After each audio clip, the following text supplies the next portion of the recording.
ជំរាបសួរបងប្អូនទាំងអស់គ្នាមកតាមដានជីវិត15នាទីរបស់ខ្ញុំនៅពេលព្រឹកថាតើខ្ញុំធ្វើអ្វីខ្លះនៅពេលព្រឹកឡើងជាដំបូងខ្ញុំក្រោកពីដេកខ្ញុំដើរតម្រង់ទៅយ៉ាងរហ័សរហួនទៅកន្លែងលាងចានតែម្ដងដោយសារផ្ទះរបស់ខ្ញុំអត់មានកូនស្រីទេអញ្ចឹងបងប្អូនខ្ញុំសិតប្រុសអញ្ចឹងការងារដែលខ្ញុំធ្វើទាំងការងារមនុស្សស្រីការងារប្រុសខ្ញុំធ្វើទាំងអស់លាងចានបោះដីដាំបាយស្លគឺពួកខ្ញុំចេះទាំងអស់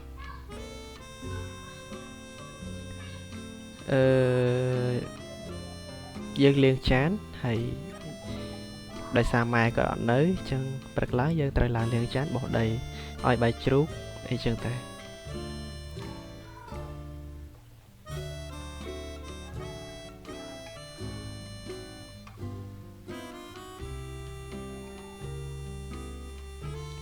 ខ្ញុំដើរទៅមិញហ្នឹងដោយសារតែមានគេមករកទិញ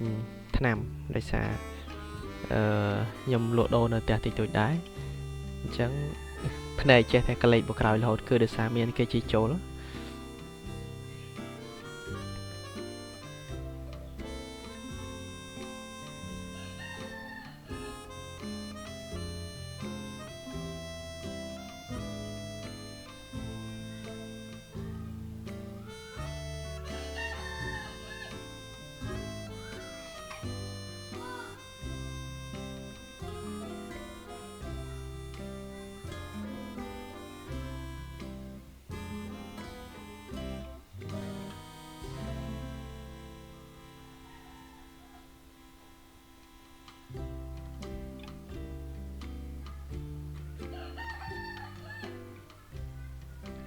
មិញយើងលាងចានរួចហើយឥឡូវយើងលាងឆ្នាំងម្ដង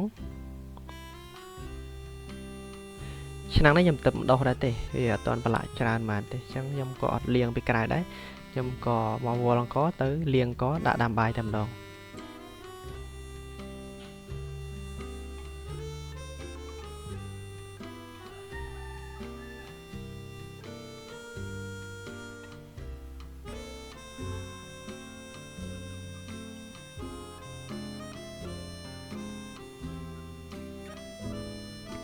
នៅខាងខ្ញុំនៅប្រើចក្រានបែបដុតអុសអញ្ចឹងណាគេអគ្គិសនីក៏ខ្ញុំមានដែរប៉ុន្តែវាអត់ចាំបាច់សម្រាប់ខ្ញុំចូលចិត្តធ្វើអ្វីដែលវាយើងអាច possible ធ្វើទៅបានវាអ្វីដែលអត់ចាំបាច់ខ្ញុំអត់ធ្វើទេ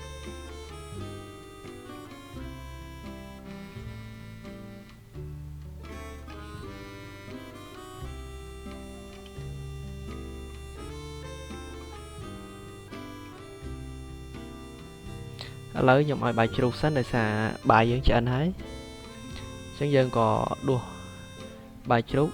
ដាក់ចូលធុង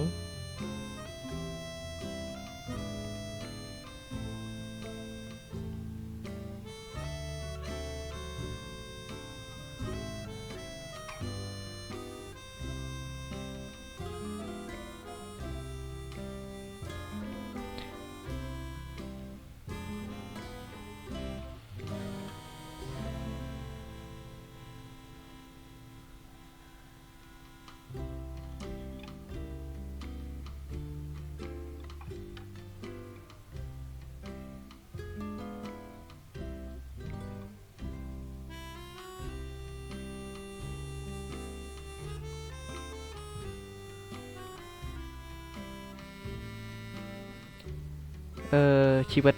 នៅស្រុកស្រែវាសប្បាយមួយយ៉ាងដែរបើសិនតែយើងអាចផ្គត់ផ្គង់ខ្លួនឯងបានយើងបានធ្វើការងារផ្ទះហើយយើងបានធ្វើការងារច្រើនយើងបានចិញ្ចឹមជ្រូកចិញ្ចឹមមាន់ថែដំណាំដាំកៅស៊ូដាំដុះហើយយើងបើសិនតែយើងមានការងារស្នូលមួយទៀតកាន់តែល្អហើយ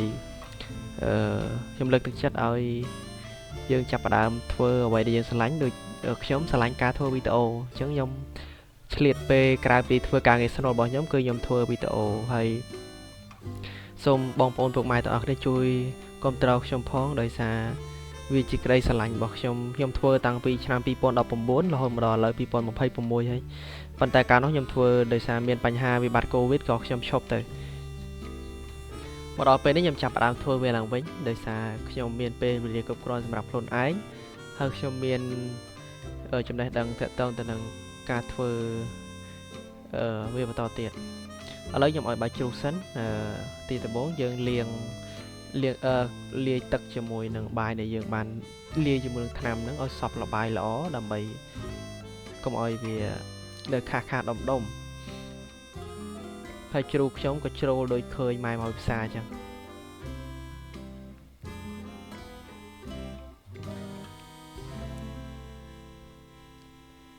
ខ្ញុំម្លាយតែថតហើយឈរឲ្យបាយជ្រូកមិនគួរណាមេជ្រូកចាស់ហ្នឹងវាធ្វើរឿងនឹងដាក់ខ្ញុំឯង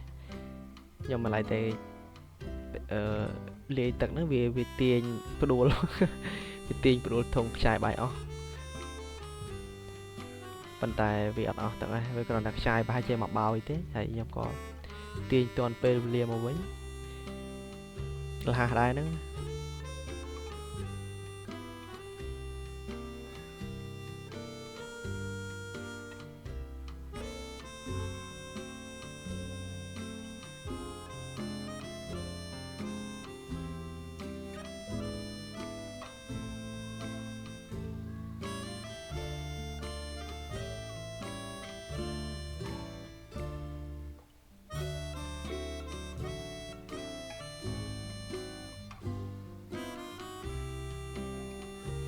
ឥឡូវយើងមកដុតភ្លើងដើម្បីយើងបបរបាយជ្រូកឲ្យទុកឲ្យវាស៊ីល្ងាចដោយសារជ្រូកខ្ញុំវាស៊ីមួយថ្ងៃពីរពេលព្រឹកហើយពេលល្ងាច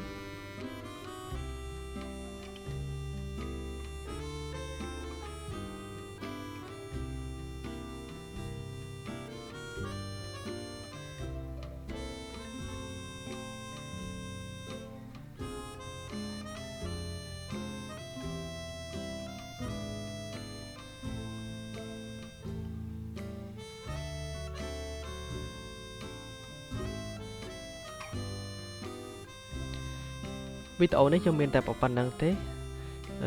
សូមជម្រាបលាពុកម៉ែបងប្អូនទាំងអស់គ្នាសូមជួយគាំទ្រខ្ញុំបាទផងដោយសារដើម្បីទទួលបានវីដេអូថ្មីៗបន្តទៀតដើម្បីគាំទ្រក្មេងៗដែលខ្ញុំបានផ្គត់ផ្គង់ពួកគាត់ដើម្បីឲ្យបានរៀនសូត្រ